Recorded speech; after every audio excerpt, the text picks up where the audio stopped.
Indira park కేంద్రంలో రాబోయే స్థానిక సంస్థలలో బీసీలకు 42% రిజర్వేషన్ ఇచ్చిన తర్వాతనే ఈ కాంగ్రెస్ ప్రభుత్వం ఎలక్షన్ పెట్టాలనే ఉద్దేశంతో సావిత్రిబాయి పూలే జన్మదిన సందర్భంగా కైతక్క గారి ఆధ్వర్యంలో ఈరోజు ధర్నా కార్యక్రమం తీసుకోవడం జరిగింది.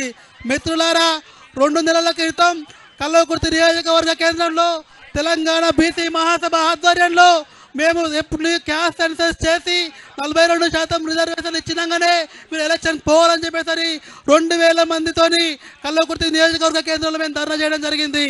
ఆ రోజు మా యొక్క మీటింగ్ను ఈ యొక్క ముఖ్యమంత్రి గారు వాళ్ళకు ఉన్నటువంటి ఇంటెలిజెన్స్ రిపోర్ట్ తోని 17 నిమిషాలు చర్చ చేయడం జరిగింది.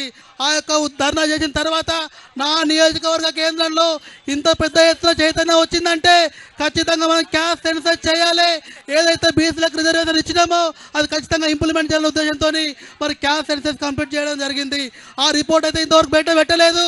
మేము మళ్ళీ చెప్తా ఉన్నాం కాంగ్రెస్ ప్రభుత్వాన్ని, ఈ ఇందిరాబాద్ ధర్నా కేంద్రం నుండి ఖచ్చితంగా మీరు 42% రిజర్వేషన్ చట్ట ప్రకారంగా అనౌన్స్ చేయకుండా మీరు ఎలక్షన్లకు పోయినట్టయితే ఖచ్చితంగా ఇదే తెలంగాణ రాష్ట్రంలో కవితక్క గారి ఆధ్వర్యంలో తెలంగాణ బీసీ మహాసభ ఆధ్వర్యంలో మేము పెద్ద ఎత్తున ధర్నాలు చేస్తాం.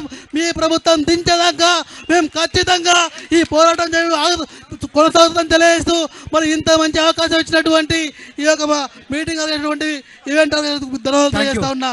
జై బీసీ, థ్యాంక్ యూ జై బీసీ. థ్యాంక్ యూ అన్న.